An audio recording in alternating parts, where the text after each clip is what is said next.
Hello everybody, it's the Historical Gamer once again, and today we're returning to War in the Pacific Admirals Edition, my Let's Play series against XTRG. It is March 14th, we're into the middle of March of 1942, and the Japanese drive is still in full force.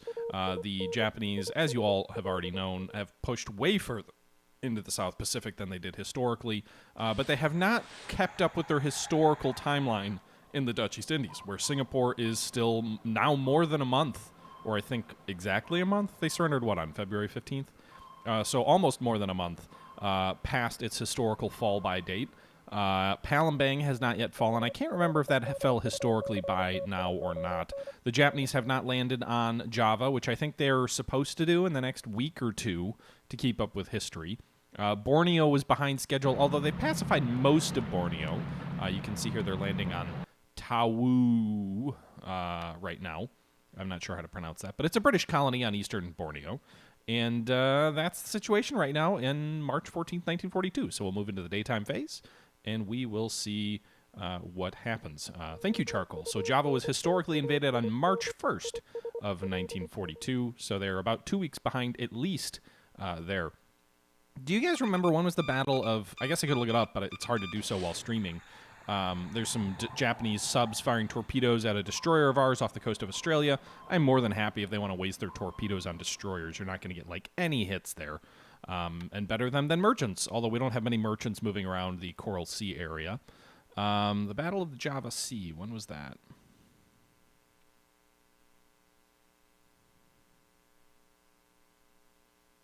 Battle of Java Sea. Was that before? I feel like that was after. Oh, no, it was February 27th. Okay, that makes sense. All right, so they are definitely behind schedule in the Dutch East Indies area. You can see here they're still launching some bombing attacks with a very few number of bombers with G3M Nels against Surabaya. We don't have any fighters there. We do have fighters flying cap over Oosthaven because we've got two tankers that are loading up on fuel that we're trying to pull out of Palembang. So we're loading two tankers up with fuel at Oosthaven right now. Hopefully the Japanese don't send any bombers against them, although the fact that they did bomb Java and not Oosthaven leads me to believe they probably won't hit us. Meanwhile, you can see a large number of Japanese bombers and attack aircraft are coming in on Singapore, dropping their loads there. Definitely trying to soften up our forces and disable our forces here. They're really not having much of any effect. You can see they're doing some damage to the runway and maybe potentially some damage to supplies, but they're not actually disabling any troops. So that's good for us. No disabled troops means when he attacks, he won't be facing more disabled troops, although it could influence fatigue and disruption. So we'll have to take a look at that. Apparently, Java, or Palembang, historically fell on February 15th, so almost exactly a month behind there as well. Japanese dive bombers hitting Bataan. The Sonia, is really a second-class dive bomber. It's interesting to see that he's using it so prevalently at this point. Although we did ravage his... Were they Sonias or Ans that we completely shredded over Singapore? I can't remember which one is the backup, the number two, the An or the Sonia for the Japanese Army.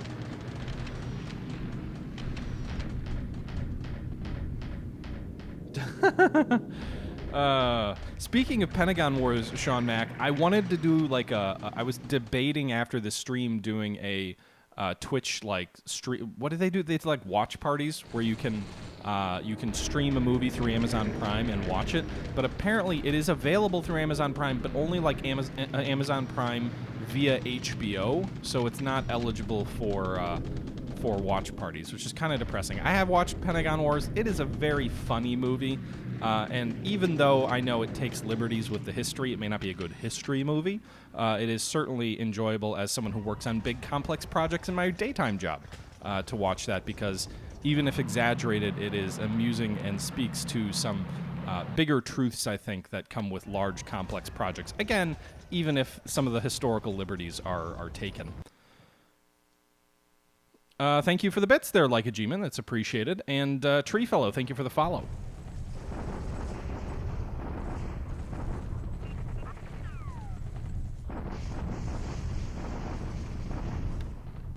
Okay, so bombardment attack at Singapore.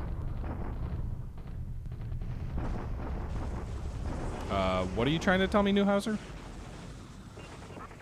right, so another bombardment at Singapore. Japanese lose 5 guns, 1 destroyed, 4 disabled. We lose 51 casualties, 9 disabled. 9 combat squads disabled, 1 non-combatant, and 1 engineer. So pretty quiet turn that we're already into land combat. Very little. I mean, there was some sort of typical bombing strikes, but not much beyond that. Sallies and Anns? Okay, good to know. I didn't think we really did much to their sallies, though, over Singapore in that last raid. Japanese bombardment attack to the east of Quilin. You can see here they have 3 full divisions in place, so they might... They're probably able to push us pretty firmly. Fomol 4, thank you very much for the prime sub. Appreciate it, dude. Okay, so a few allied casualties lost there, but they're probably close to a 1-to-1 odds with our troops there, so we need reinforcements to the east of Quilin to try and have any chance of holding there if we don't think he'll push us back.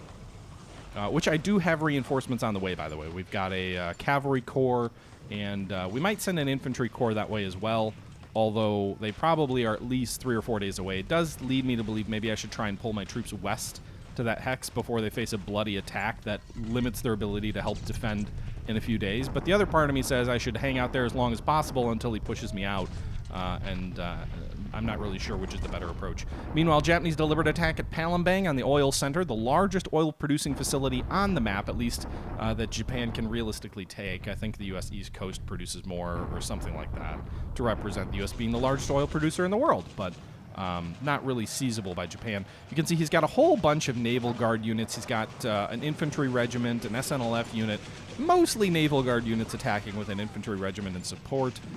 We don't have much on the defense, so we're probably going to get pushed back here. All of our AV is gone. He's still got quite a bit left.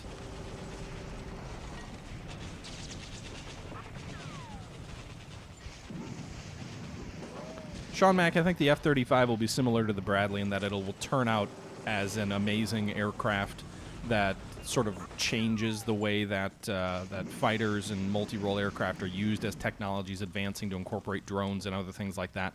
I think the F-35 will turn into a great program. But crap!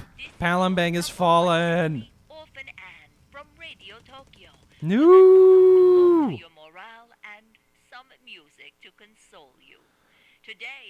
Well, you can see 6-to-1 odds there for the attack on Fort Level 0. You can see 2 TJVA2s destroyed. I didn't think we had any left in the airfield there, so we'll have to double-check that. Defender gets terrain bonuses, but no preparation or experience. Japanese lose 187 casualties. We lose 85 squads destroyed. That's a lot. 82 non-combatants, 11 engineers, 53 guns. 2 units destroyed, 3 do pull back to the next hex south toward Oosthaven. Hopefully we got some of that oil out of Palembang before it fell. There were about like 800,000, or no, it was like 780,000 tons of oil in Palembang this turn. I'm not sure how much of that he'll actually get, but we'll see.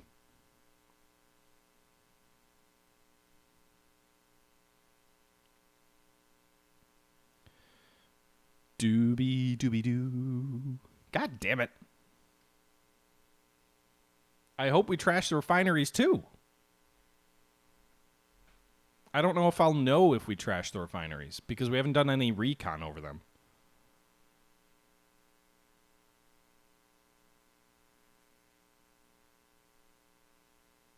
You typed something, Newhauser, but I don't see a command. Fail. Can I limit his ability to withdraw the oil? Maybe by dropping subs in his path and interdicting his tankers. That's probably our best hope. I've got a whole bunch of subs in the area. He's probably not going to throw his tankers in there right away. He's probably going to wait a little bit. All right, so that's the turn. Let's go ahead and take a look at our turn. Yep, like a G-Man, we did get a new carrier with the British in Cape Town, I believe it is. All right, so let's take a first look at Palembang. You can see the base fell. Our troops fell back southwest of Palembang. They have no assault value. They're completely suppressed. Everything's disrupted or whatnot. They will not stop a fly if he advances on them. I think our best bet there is actually, if we take a look here, this is clear terrain. We don't want to fight him there. Then again, Oosthaven's clear as well. I think our best bet's to withdraw toward Oosthaven. Can we switch into strat mode in one day? Takes 2 days. I'm curious how quickly he'll pursue. But we'll set all to these combat orders. Nope, we'll set all of these op mode, and then we'll set all to follow. Maybe he'll be a little bit slow in pushing out of the base to take the other bases, and he'll give us a little bit of time to pull out. Also, if I move toward Oosthaven, I could potentially use some aircraft in Batavia to pull some of those troops over to Java and help them reform and refresh there. All right. So now if we look at Palembang, I don't know if this is true, guys. I sure hope this isn't. But this is implying that no damage at all was done to the refineries or to the oil. That seems far-fetched based on my experience with the game. We have 10 out of 10 detection, but we also haven't flown any recon over the base. So I don't think that's... I'm sure as hell hoping that is not accurate. I do have recon that I've already ordered to fly over the base there. So we've issued orders to 3 139 WH-3s to fly recon over there, over the base. And then we've also issued orders to...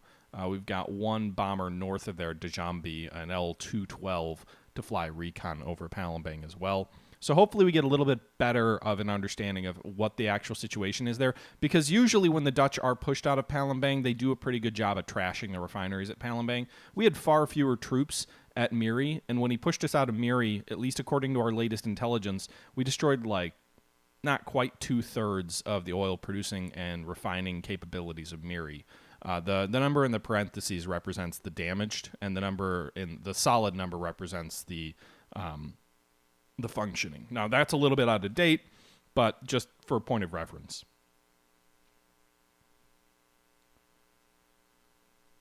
I don't know, Eris. What's the British carrier loadout? So the British carrier that just arrived at Cape Town is the... what is she? The Formidable. And she comes with 16 Martlet 2s, actually has up to 19 that she can bring with her on the carrier. Those are F4Fs that are in British sort of service. That's what the Martlet is. So we can go ahead and actually pull three into service there. We've got a couple in pool. I'm imagining we have a slight amount that are being produced as replacements. The pilots in here are mediocre. They're mid to upper 50s, so not terrible pilots, but not great. They probably could use some cap stuff to train them up. Their air experience or air skills are okay, but they need a little bit of training to get them a little bit better, or at least a little bit of cap duty, which they'll get. That's the new carrier. We also have 2 squadrons of albacores, apparently both oversized at 9 and 9. Oh, wait, that's why we don't use more of the Martlets, because I'm apparently using more aircraft than I have the capability to use. I'd honestly rather have fewer torpedo bombers. I'd rather 19 fighters and 12 torpedo bombers than 16 fighters and 18 torpedo bombers, but we'll see. But yeah, you can see, or no, our capacity's 37, so we're going to have 1999, so that gives us 37. So that should put us right on line, or 38. I can't do math. 37. So that should put us right on line. I think it's just orange because it's representing we're getting really close, which I don't know if that impacts like combat efficiency or anything like that. They do have 18 torpedo bombers. They carry 45 torpedoes on the ship, so they've got 2+ reloads for the aircraft, which isn't bad in a battle. We don't have a lot of escorts here. The Paladin is a destroyer that we still have there, but that's okay. They're off map. There's not really anything to worry about at the moment for them. Meanwhile, the U.S. carriers are near Australia. Yep, that is true, Famol. So you can see if we move down here south of Australia, our carriers have moved well past Australia. They're in the Southern Ocean, deep in the Southern Ocean, the Lexington and Saratoga and Enterprise. We also have the Yorktown and then the British carrier Indomitable. The Indomitable has a much weaker air wing, in my opinion, than the new British carrier. They do have 9 Sea Hurricanes, which are nice. And apparently, or no, so the capacity was 33, but they were using 37. So they were over capacity. I was reading that wrong. The numbers were flipped. But in any event, they've got 9 Sea Hurricanes, which are good fighters, but they have 8 Fulmars, which are kind of pieces of shit. These things are not maneuverable. They're gigantic. They're multi-crewed fighters. They're really fighter bombers. That might be good for land attack. And then they've got 18 albacores, so not anywhere near enough cap. The hope is that by putting them in the same hex with the 4 other American carriers, some of those F4Fs will give them a little bit of cover, and the Indomitable will at least act as another target to split Japanese attacks away from us. Do we get to keep Formidable? We get to keep Formidable for a period of time. So, Indomitable we have to never withdraw. It doesn't look like. I don't see a withdrawal date on here. So that's good news for us. Or no, 128 days. So we have to withdraw her in a little over 4 months, which is enough for my purposes for now. The Formidable, meanwhile, which just arrived, has to withdraw in 173 days. So we get Formidable for a little bit over 5 months. But that's fine. I mean, that gets us until like August, September of 42 before these aircraft carriers have to be pulled out. And you can keep them longer, too. You just pay a political point penalty. Okay. Thanks for that, Dean X. I'll probably put the martlets I called back, either back into the pool or something. Meanwhile, Perth, we got 2 task forces just arrived at Perth. The oilers unloaded their oil, so there's still about 1,000 oil here at Perth.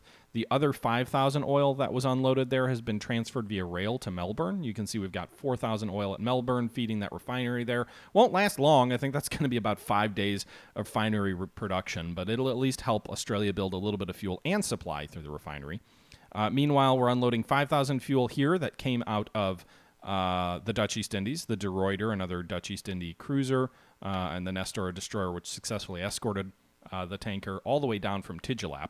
Unloading 5,000 fuel there, docked and unloading. Meanwhile, we've got another task force here that started with 30,000 fuel and is unloading. It's unloaded about 10,000 so far. It's got 22,000 more to go. A group of tankers here. Those guys need to get unloaded quick because we've got a large cargo-carrying task force that is modified to carry fuel and is going to bring in another 30,000 or so fuel here, including 1 tanker as well, but mostly cargo ships bringing fuel, and they're coming from Cape Town, so they're coming from off-map. And then I think we've got another one coming. These guys are going back to Colombo. We've got our cruisers still off the northwest coast of Australia guarding any surface raiders coming down. We've got a little bit more fuel coming down from Colombo here on this cargo ship, as well as just some support ships that we're redirecting to Perth. And then we've got a tanker task force up here that's headed back to Colombo to pick up more oil. Our light cruisers have moved west of Java here, the Detroit and the Raleigh. They successfully survived air attack by Japanese Bettys over Java, and now they're moving slightly north to be just west of Oosthaven. They're going to be in range of Japanese aircraft that might be located at Palembang, but my hope is that he's not gonna be operating torpedo bombers, anything like that out of there. I didn't see any air headquarters in his attack, so he'll probably need to bring reinforcements before Palembang becomes a real threat, although it is a level 4 airfield, so we've got to be mindful of that. Palembang will really allow him to extend his reach deep into the Dutch East Indies and beyond with air forces. Between Palembang, Swingakang, and Bandarjasman, he will be able to lock down Sumatra and Java pretty easily. He kind of already is. He didn't attack our tankers at Oosthaven, which is interesting. So these guys loaded up a little bit over 50% of capacity on the Anastasia, and the British Judge is at about 40%. I'm hoping one more day, and these guys will be totally filled up, so they'll be able to start withdrawing the following turn. I was flying cap over them with my Dutch Air Force, the modernized Dutch Air Force that we have formed at Batavia. It consists of 7 P-40E Warhawks and 12 Hurricanes. The Hurricanes' fatigue level is a little bit high, a little bit concerning. But the good news is last turn there was no detection of this task force, no detection at all, and their fuel's still sitting at pretty high. So I'm hopeful that one more turn and they can get out of there. Meanwhile, if we move north, we did pull the remnants of the 223 group, the Air HQ that we pulled out of Singapore, onto this cargo ship, the Cap Saint-Jacques, or however you pronounce that. It is moving at flank speed toward Rangoon, moving directly away from the Malay Peninsula. It's close to some bases. It's like 7 hexes away from some bases. I don't think he has any bombers based out of Georgetown, though he could. I think most of his stuff is either out of Victoria Point, Bangkok, or further south towards Singapore, because that's where he's bombing out of. In any event, there was no detection on this group, so it's going to make it another 3 or 4 hexes further west before they could even launch any air attacks on them. And at that point, it's going to be starting to get to pretty extreme range for any detection, let alone an actual successful air raid. It'll probably be out of range in the next turn. And that's with the remnants of the 223 group. So it's 223-1. It has just less than half of the 223 group. The rest of that group was withdrawn to Rangoon via PBY Catalinas and other transport aircraft. So that's good news. At least unless we run into a sub, I think these guys are, I shouldn't say this a turn before they're safe, but knock on wood, these guys might be able to be safe. Meanwhile, the 224 group has arrived in full force at Swingkang. They have begun transferring via air transports to Rangoon as well. So another Air HQ group. They've pulled a small percentage out. They've got 1,000 left, about 1,100 left. About 150 of its load cost was transferred, which would give us about another 5 or 6 days before we'd be really mostly pulled out. I'm debating sending another cargo ship down to Sabang and seeing if we can pull them out as well. Where are they? Did I put them back to... We might pull another cargo group out of Colombo. We do have at least one AP. I imagine a pretty fast AP that we could... Yeah, we've got like a... I don't want to bring a 20-knot one down. Those guys are worth too much. But I might bring like a 16-knotter down like the Empress Star. How many tonnage? 8,100. What's the max dock at Sabang? Sabang can dock ships up to 6,000 tons, so we'd need something a little bit smaller. We could potentially bring the Felix Rosal. I guess that's a free French, although that I feel like the star cross there was more of a Vichy French thing. Maybe I'm wrong. I don't know. In any event, it's a French troop transport that we can bring down to load these guys up, and I think we'll just go ahead and do that. I don't know for sure whether I'm going to load them up or not, but at least in theory.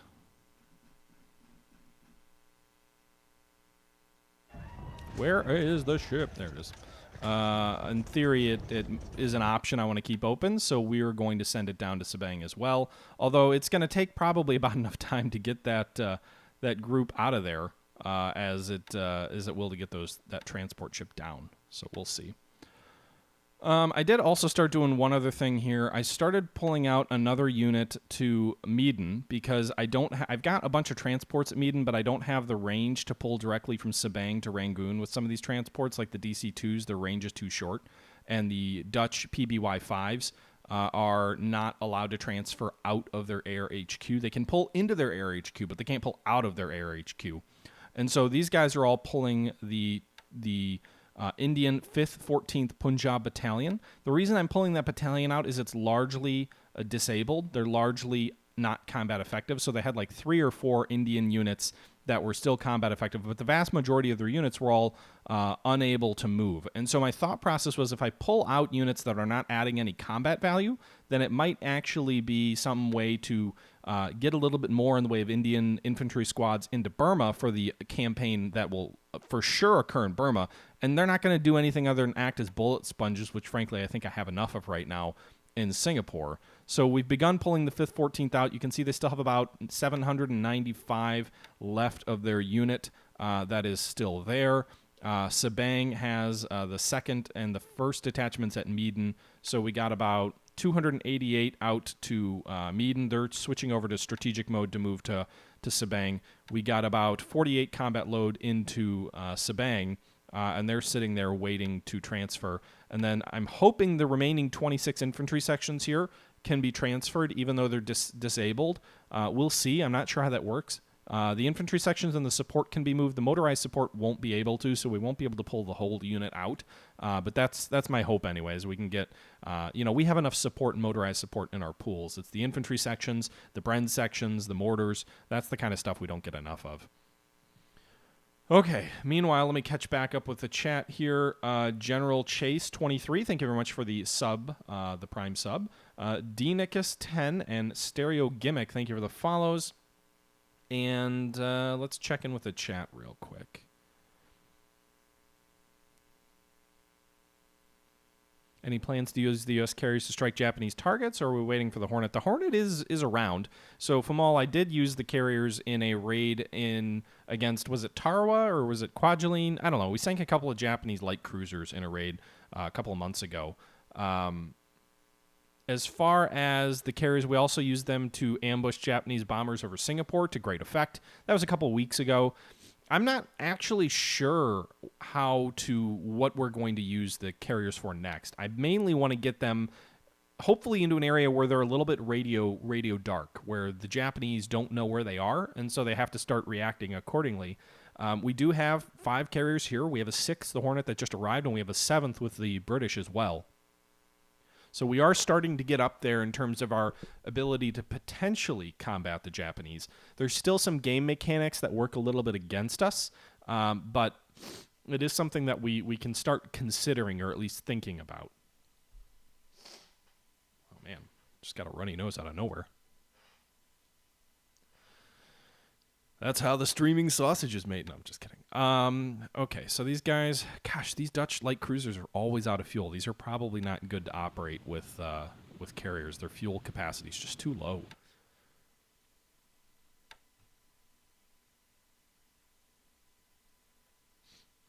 So yeah, anyway, they're well south of Australia, and the intent here is to continue moving them south. I'm either going to have them chill in Tasmania here, and I've got some tankers that are coming down here with about 8,000 fuel or 17,000 fuel that I might refuel them in the port at Hobart potentially. The port can't accommodate ships that large, but the fact that they'll be in an anchorage is all that matters. The other thing I've also considered is sending them to the southern island in New Zealand, and that's well out of the way, and then sort of reevaluating our options. Meanwhile, we have pulled the majority of our B-17s out to charters towers. So we have 49 aircraft, 44 are ready. 6 of those are C-47 Skytrains, but that gives us 43 B-17s in Australia. Port Moresby hasn't fallen yet. So once that does fall, however, I'm going to start unleashing my B-17s against the airfield here. The airfield service runway damage is 93. The port damage is 86. So those are both shut down effectively. The runway damage at 52 is pretty shut down as well. But we'll continue to harass it to basically, we have enough bombers here that if we do it right, I think we can probably make Port Moresby a useless base for him.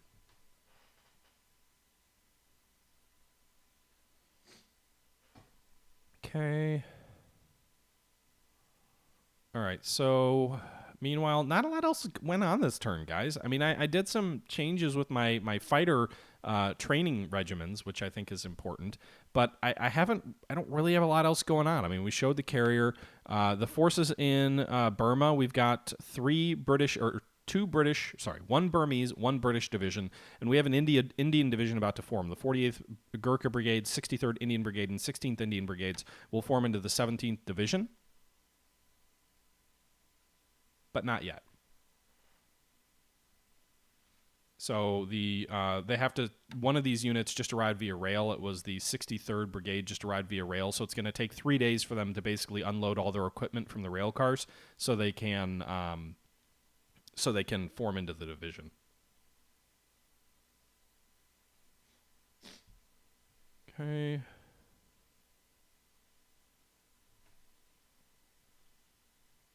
So from all burning political points on an American division, what that allows us to do in theory is we've got the 40th Infantry Division, which is sitting on the U.S. West Coast. It is currently restricted to West Coast Command, which means that I can't put these guys on ships. I can move them anywhere in the continental United States, and technically I can actually move them into Canada because there's a land border. There's nothing that prevents you from moving units with restricted HQs along a land route, even if it's out of their HQ. But the 40th Division is currently restricted. Now, it is not permanently restricted, though. You can see we can click on this button, and we can change their headquarters. But to change a headquarters requires political points. It's meant to represent the fact that, like, if Nimitz or MacArthur was like, I need the 40th Division, and at this point in the war, Washington's like, well, we're kind of worried about a Japanese invasion. No way that'll happen. But still something that, like, politically the Americans were kind of freaking out about. Maybe not by March of 42, but still, you get me. Anyway, it's taking it away from other assignments. And so you can use your political capital, which is represented in political points, to allow them to be used in an HQ where they otherwise would not be assigned.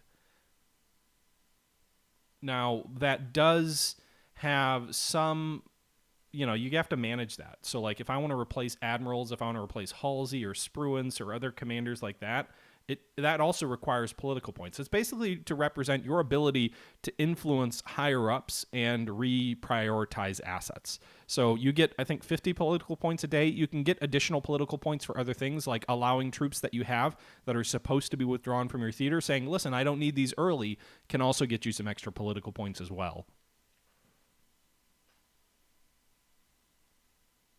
But in any event. Okay.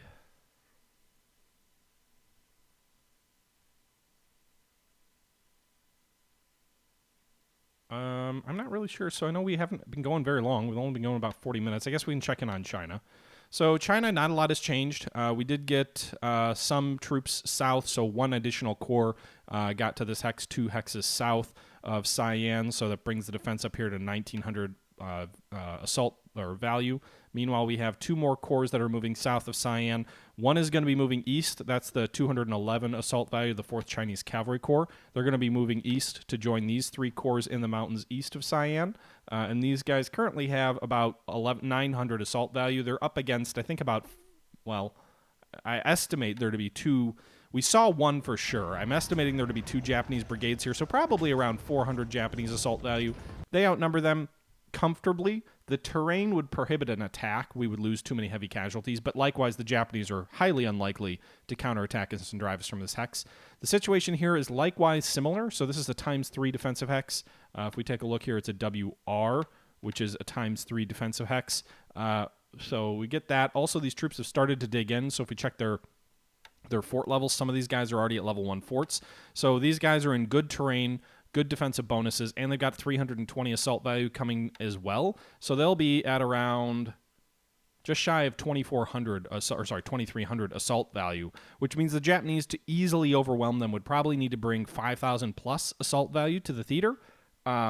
Certainly something they can do if they make their primary focus there. It's what they did at Changsha when they took that. But it would take time to move these guys because there's no good rail lines north towards Sian. We also do have additional reinforcements back in Sian, which we could pull down if it looks like we need them. But I don't want to leave them all out. I don't want to leave Sian too weakly guarded either, because if he breaks our right or he breaks our southern flank, we need to make sure we can rush reinforcements to either location. Additionally, some of these units are under strength and are sort of sitting back and resting, trying to draw a few reinforcements or to refresh squads that are currently disabled or other things like that. Famal, thank you for the bits. That's appreciated. Also, Sean Mack, thank you for the additional bits as well. One other thing to look at, Rangoon. So we have been unloading a ton of supply here. Another 10,000 supply came off these cargo ships last turn. I think 7,000 or so came off these cargo ships. So our supply in Rangoon actually dropped a little bit this turn, despite unloading another 10,000 plus supply into the theater. But you can see here Rangoon has 63,000 supply sitting in port. We have moved about 20,000 of that east to Pegu, where we've got different troops resting and refreshing. The 16th Brigade, by the way, needs to rest. It has 50 disabled Indian infantry squads. I would not want to move them into combat yet. I would rather they sit there and get some of their units back. The Tessarium battalion's moving back to Rangoon because Rangoon is actually shy on its garrison requirements. It needs 120. It's at 118. So there's that.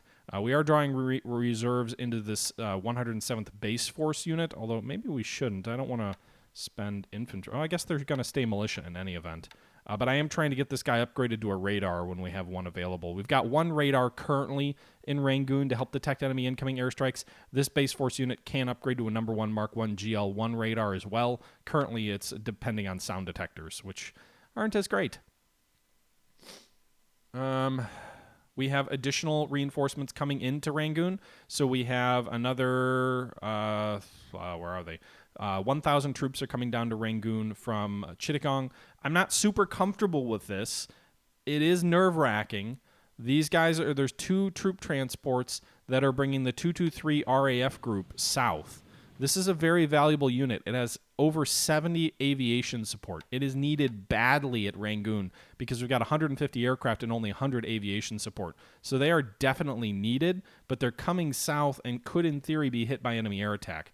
They're moving at mission speed. They're going to cover 3 hexes in the day phase and 3 at the night phase. So that's going to give them 3 to here and then 3 to here, which I think would still likely be outside of torpedo range for Bangkok, or not. It won't be. We'll see if they recon that far north. They've got detection of these guys, which are in the same vicinity. There's no detection on these guys north due to rain. The weather forecast is going to stay overcast, but not rainy. So they could get detected that far north. If I switch them into flank speed, though, they won't get there. They'll just get closer into enemy attack range. They'll move 1, 2, 3, 4, 1, 2, 3, 4. So they'll be within 1 hex of Rangoon. If I do that, that'll be much more likely for them to get torpedoed by the Japanese here at range 8 from Bangkok. We can see the Japanese have 105 fighters in Bangkok. They only have 23 bombers, though, so I'm wondering if they move some of their aircraft out of Bangkok. I'm not sure. One thing we could do, actually, let's just do this. If we move them manually and we tell them to remain on station, we can keep them up a little bit further away. A little bit more out of range. A range 11, that's not great. So 1, 2, 3. What's their... Oh, what's their range right now? Are they even in range right now? 14. They're already technically in range. Thanks for the follow, Grundon. Appreciated. Splitting the unit, I don't know if that'll make them much more effective or not, make them less likely to get attacked or not. I guess we could. I mean, well, I'm not doing amphibious, that's why.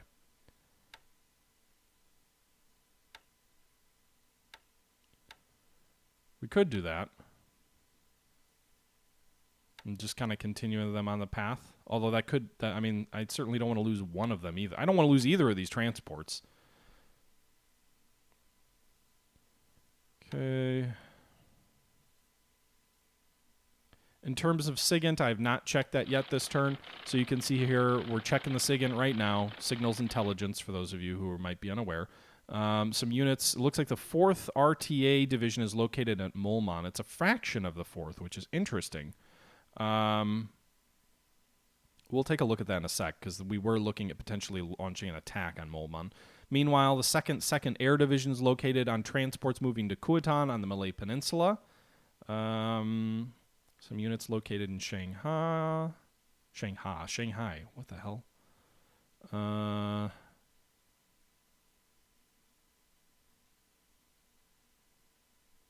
I mean, ideally, I want all the aviation support there. I need 50. I'm only bringing in 30 in each transport. I'm bringing in a total of 70.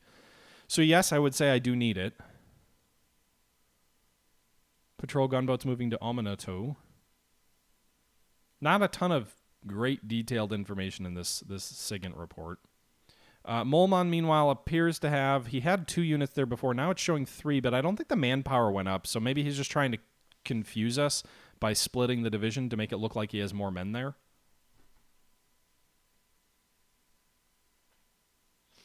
So there's that.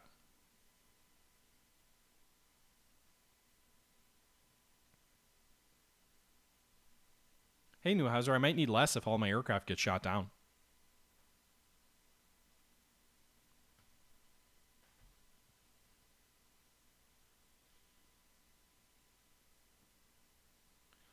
Sorry about that. I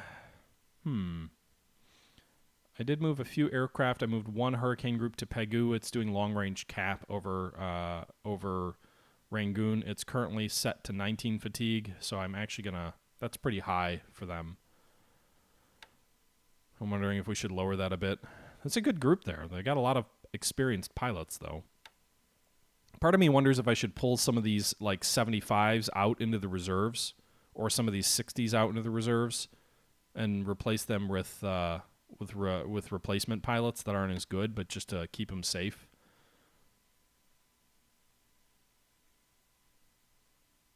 Did we lose 2 aircraft last turn? 3-2. What does that represent? If we take a look at aircraft losses, it doesn't say we lost 2 Hurricanes. It says we lost 8 aircraft, Japanese 6. We lost 3 of those TI-4As in ops losses. I think technically they were on the field. Japanese lost 2 Nels, 1 Lily, 1 Dina, 1 Oscar, 1 Betty. We lost a B-17E and a B-17D, a Waraway, a P-40, and a CW-22. Meanwhile, our aircraft at Rangoon as well are starting to get a little bit fatigued. Mostly the transport aircraft that have been going non-stop, trying to pull troops out of the Dutch East Indies. The fighters are, I think, at reasonable levels of fatigue 10 or below. Hey, Vagon, how you doing? Good to see you. We did shoot down a recon plane. I can't remember where that was. I think it was somewhere... I don't even remember. It was somewhere.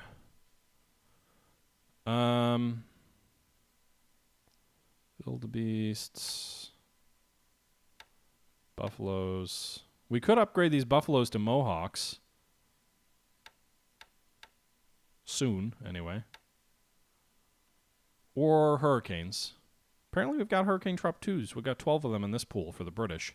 But the Australian, I guess, don't have that. Because some of those hurricanes down there said they had no reinforcements in their pool. Which doesn't make a lot of sense. There's 2 right there. Oh, these are 2As. So 2As versus 2Bs and 2Cs. Okay, so we've got 2Bs available. They gone. Thank you very much for the sub. Appreciate it, dude. Good to hear it, man. All right, so I think we're probably going to stand these hurricanes down. I don't want to keep seeing that level of fatigue. I'll wait for him to start his bombing campaign. It is possible he could try and hit Pegu by itself and hit these guys on the ground, but we'll stand those hurricanes down at least for a turn.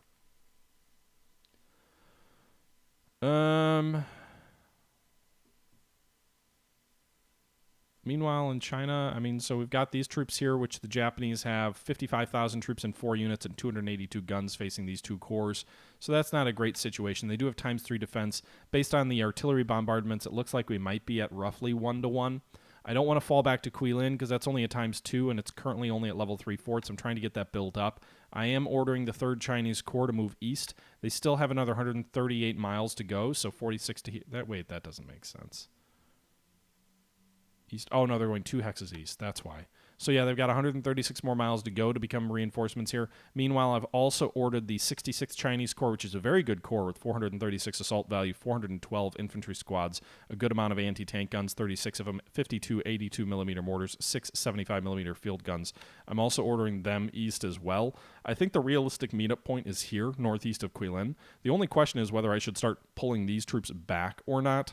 They do have a little bit of fort value to help modify the terrain even more, but I'm curious whether we should pull the 6th and 14th Corps back or not.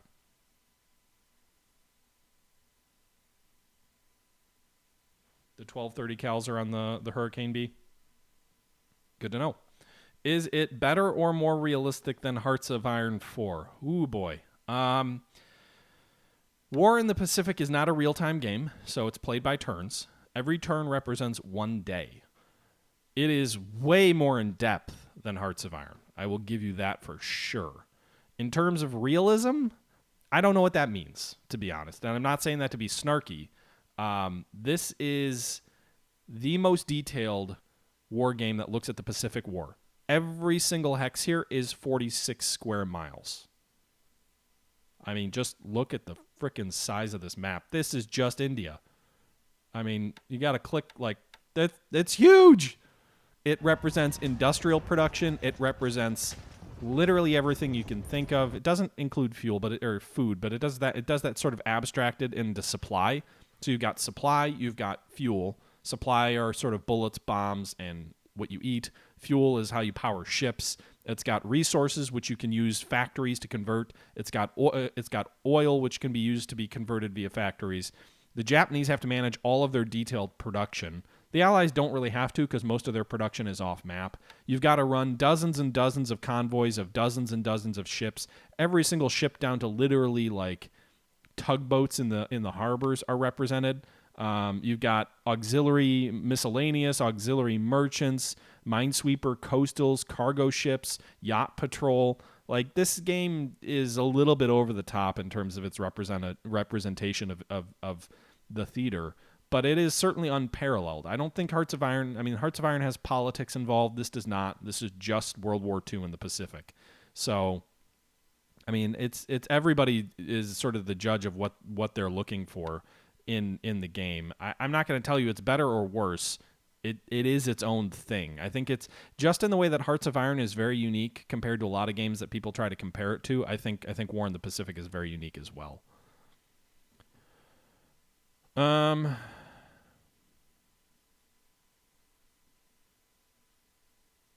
What year did you begin historical gaming, and with what game? Do you mean the channel? The channel started in 2012, and I think the first games I was playing were Panzer Corps 1, which was just Panzer Corps at the time, and Scourge of War Gettysburg. In terms of when did I start playing war games, I was probably like 10 or 11, and it would have been Panzer General, which is fitting because Panzer Corps is largely inspired by that. So SSI's Panzer General. There was a sort of third-person Vietnam simulation, like war game, where you were like in command of individual SEAL teams, and you had to go on these different missions called SEAL Team, which was an old DOS game. I played a lot of Civil War Generals 2, played a little bit of PTO 2. Played the successor to this. Well, this is a sequel to, or at least a modded up sequel. But the successor to this game's base, Pacific War by Gary Grigsby, same designer as this game, also. So anyway, I think that's probably all we've got to show you. I know we're less than an hour in. Most of our turns have been about an hour so far, but I mean, so I guess a couple other things. We are building up forts on Pago, so it's up to level 3. It's 50% of the way to level 4. We're working on airfields and port capacity. Suva, meanwhile, is also working on port capacity, not airfields as much, and fortifications. It's at level 4. You can see Nadi is also working on building up its forts. It's at 3, working toward 4. Its airfields are working on expanding a little bit as well. The Vavu Island base that we're trying to build as a shuttle for our aircraft between Pago and Suva, at least our short-ranged fighters, is almost there, 96% airfield capacity, so we'll have level 1 airfields we can shuttle aircraft around, probably starting next turn. It's working on leveling up the port to level 3, so Japanese subs can't hit our ships in the roadstead, and they won't only be able to hit ships in movement, but it's not there yet. Tongatapu, meanwhile, is 20% of the way to a level 1 airfield. She's also going to act as a bit of an airfield shuttle as well, or at least a bridge back to New Zealand. It's probably a little bit too far from New Zealand for most of our fighters, but at least our bombers, in theory, can shuttle through Tongatapu. Raoul Island, which will be our link to New Zealand, is currently building its airfield super slowly. It's taking like 1% per turn per day. I'm hopeful that as we get more of this New Zealand engineering group unloaded, they have to unload over the beach because there's no port here. But I'm hoping once we get more of their equipment and supply unloaded, things will speed up a little bit. So far, there are 6 engineers, 6 are disabled. So they've got 12 engineers, 6 of them are working, and 3 engineer vehicles working on that airfield, taking for freaking ever. Yeah, so we're doing this stuff down in New Zealand. The Formidable arrived as we showed. I'll probably task force that up. The Hornet, which you probably want to see, is it's transited through the Panama Canal, so good news there. And it's on its way to, I think, Pearl Harbor is where we ordered it to go. She is currently off map and will be on map in 9 days. I don't think this fuel situation is a reflection of what it's actually going to come out with when it comes onto the map. I think it'll have more than enough fuel. But you can see the Hornet has F4, F3 Wildcats, and then it's got 2 groups of Dauntlesses and 1 group of Devastators. The British carriers are the opposite in the American, that their torpedo bombers are decent and they don't really have dive bombers. The Americans have great dive bombers, and their torpedo bombers might as well not be there.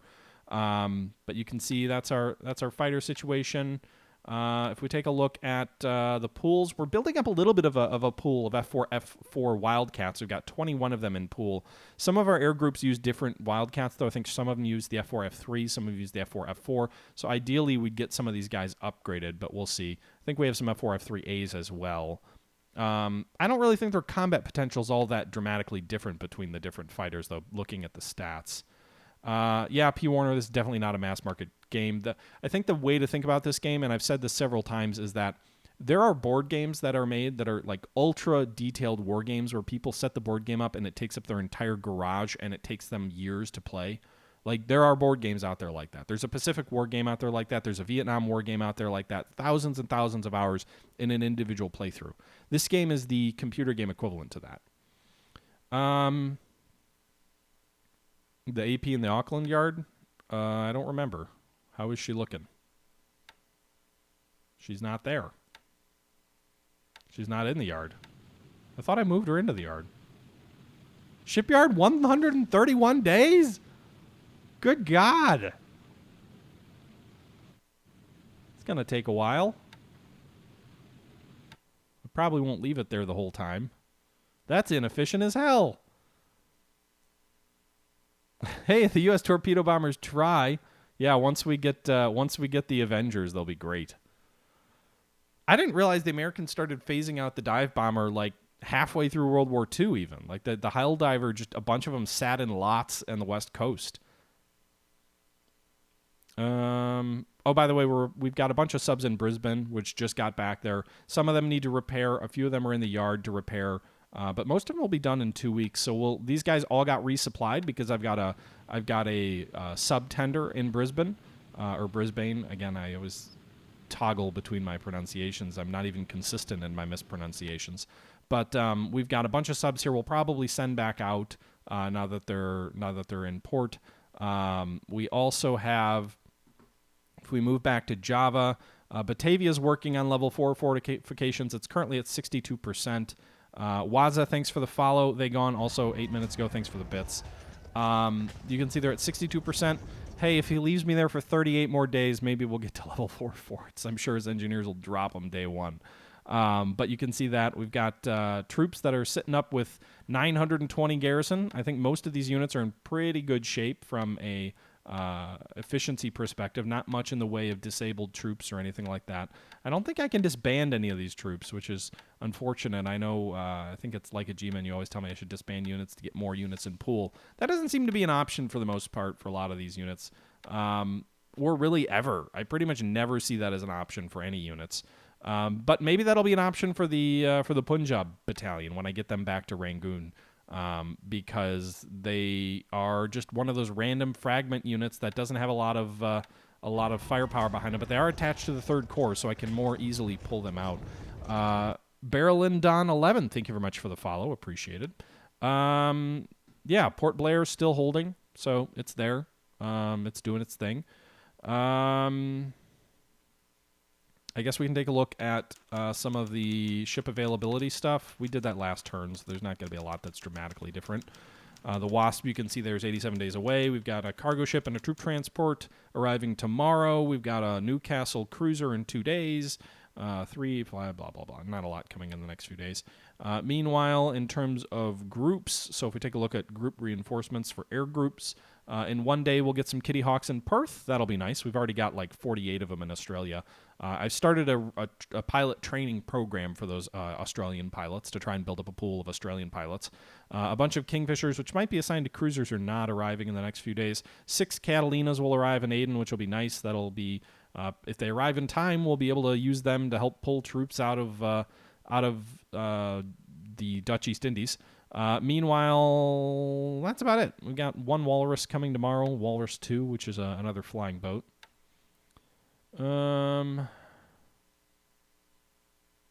Brisbane, not Bain. Oh, Brits. Oh, okay. I thought you were going to say Brits pronounce it Bain. Should be funny if there are 2 different pronunciations, but okay. Low supply at Kozabars. Oh, yeah, so we did get some reinforcements arriving here on the west coast of India. We're about to move some of those units south into toward Akiab. We've got some infantry units here, some actually Indian cavalry units here. Oh, shoot. Maybe I need to change the unit because I need to check if that would violate my rule to move a restricted HQ out of India into Burma. I might need to do that.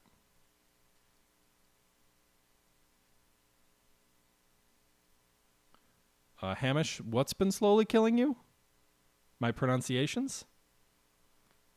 Apologies. Torpedo boats in Singapore? Oh, that's right. I moved them there, didn't I? I think. Yeah, these... So, okay. We've got torpedo boats in Singapore! Woo! They're not in great shape. They were originally at Palembang, I believe, and the Japanese didn't sink many of them, but they drove them off. Problem is he's not moving many convoys this way. I'd love to have him like dart out and attack a convoy, but PT-109. I didn't see if PT-109 was there, was it? No. These are Dutch torpedo boats. None of them are American. The MTBs are British and the TMs are Dutch. Send them to Mersing. I don't think there's any shipping at Mersing as far as the closest enemy shipping we've seen is Kunatan. I don't know if they could make it there. Their range is pretty short. That's a ways up the peninsula. Yeah, they can't make it there and back. What if we use coastal routing? Nope. Direct? Nope. Yeah, they can't make it there. I'm just going to disband them, if only because I think they have some damage that could be repaired. Some systems damage. What's the worst that can happen? I mean, I don't know. If I saw an enemy transport or a convoy that was moving, I would definitely try and hit it. But we did have SIGINT about something moving to Kunatan, but no indication they actually are. Maybe the British torpedo boats can make it. The British can. Huh. Alrighty then. Lieutenant Commander is very aggressive and good naval skills, so we'll leave him in charge. The system's damage isn't great. That's kind of high. That might hurt them a little bit. But we'll move these British motor torpedo boats toward Kunatan, and maybe we'll raid some Japanese shipping along the way. If not, it'll be the charge of the torpedo boat brigade, right? All right. Torpedoes to the right of them, torpedoes to the left of them. Let's see. So I think that's about all we got tonight, guys. It's a little bit of a quiet turn. A lot of logistics, a lot of stuff going on the behind the scenes, if you will, but not a lot else to show this turn.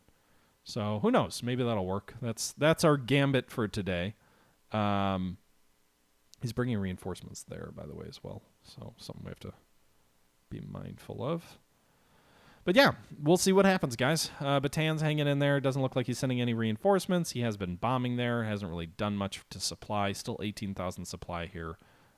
We stopped building the fortifications because it seemed inefficient. And so our troops here are still clinging on, doing their thing, waiting for the Japanese to actually try against them. Meanwhile, the troops in Mindanao are not doing as great. Their supply situation is disastrously bad. I wish I could disband some of these units, but it doesn't look like it. Port Moresby's hanging in there. Their supplies are bad as well, but they haven't attacked Moresby. So you can see here the 45th actually has sufficient supply. The Port Moresby Brigade and the 44th Indian Brigades all have sufficient supply. And so they're hanging out there. By the way, tough luck for the 44th Brigade. The 44th Brigade was originally supposed to go to Singapore. I redirected them to the South Pacific to try and reinforce there and save them from certain doom. Now they're going to be certainly doomed at Port Moresby. We sent the other brigade that we pulled out of reinforcing Singapore as well to New Caledonia, and half of them were destroyed on half of New Caledonia. Half of them never got off the transports, and I think they might be sitting somewhere in Australia trying to lick their wounds. Or they're all dead. I can't remember which. I feel like there's an Indian brigade in Australia somewhere. But I could be wrong on that. I mean, it wouldn't be hard to find. There's just so many units. Yeah, I don't know. They might have all died. I can't remember. I'm apparently very loose with the colonial and Commonwealth troops. I tend to send them into harm's way, which is silly because you get really bad replenishment rates on them. You're better off sending like the Americans in and letting them die, but not doing that apparently. Meanwhile, the Americal division is not moving off map, by the way, just as a FYI to you guys. So she's currently on troop transports moving west, well south of Christmas Island, and I think well south of any realistic Japanese raiding task force, moving toward Tahiti, and then eventually well south of Fiji, in toward Australia. So still probably like a ways away if it's moving 2 per turn. And we've got 149 hexes to go. It's got to be like 2 months before, or no, because you get 2 per turn. So you get actually 4 per turn. So it's going to be like, no way. That's got to be wrong. That would be like 3 months for them to arrive. I must be reading that wrong. I'm Churchill and not very woke. Yeah, I guess. What's slowing these guys down so much? There's no way it would take 2 months for a 14-knot ship to cross that distance. I don't buy that. I got to be reading that wrong. My math could also be flawed. I'm not a good math. I are not good at math or pronunciations. So there's that. And yeah, that's the situation, guys. I think I've been saying it for a little while now, but we're over an hour, and I think I covered most of what I wanted to cover for this turn. So hope you guys enjoyed the episode. I'm going to cut the stream off here. I may stream again tomorrow night. Not sure what I'll stream. I haven't really been in the mood for a lot. We could do some more strategic command. We could do some combat mission, not combat mission, some close combat. No, I keep screwing that up too. Command and Conquer, I've been playing a little bit of that, and that's been a little bit of a guilty pleasure, so we could show that too. or maybe some Strategic Mind. That's a game that I've had in my library for a while and haven't played it, so we could take a look at any of those. But hope you guys enjoyed the stream. Thanks again for coming out. Thank you for all of the new subscribers. We got several of them today. Thanks for the bits, and to the new followers. There were quite a few of you as well. Until next time, this is the Historical Gamer saying once again, thank you very much for watching. And until next time, I'm out.